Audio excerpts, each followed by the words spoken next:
شروع اللہ کے نام سے جو بڑا مہربان اور نہایت رحم کرنے والا ہے۔ السلام علیکم ورحمۃ اللہ وبرکاتہ۔ حضرت ابو ہریرہ رضی اللہ تعالیٰ عنہ بیان کرتے ہیں کہ رسول اللہ صلی اللہ علیہ وآلہ وسلم نے فرمایا، جب اللہ تعالیٰ نے مخلوق کو پیدا فرمایا تو صلہ رحمی اللہ کی کمر پکڑ کر کھڑی ہو گئی اور کہا، قطع رحمی سے پناہ طلب کرنے والے کا یہ مقام ہے۔ اللہ تعالیٰ نے فرمایا، ہاں، کیا تو اس منقبت پر راضی نہیں ہوگی کہ جس نے تجھے ملایا میں بھی اس کو ملاؤں گا، اور جس نے تجھے کاٹا میں بھی اسے کاٹ دوں گا۔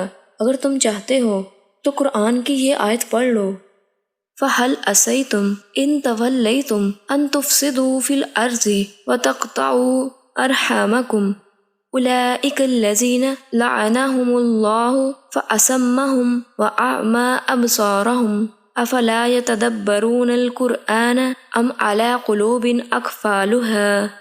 ترجمہ، اور تم سے یہ بھی بعید نہیں کہ اگر تم کو حکومت مل جائے تو تم زمین میں فساد برپا کر دو اور رشتے ناطے توڑ ڈالو۔ یہ وہی لوگ ہیں جن پر اللہ تعالیٰ کی پھٹکار ہے اور جن کی سماعت اور آنکھوں کی بصارت اللہ تعالیٰ نے چھین لی ہے۔ کیا یہ قرآن میں غور و فکر نہیں کرتے، یا ان کے دلوں پر تالے لگ گئے ہیں؟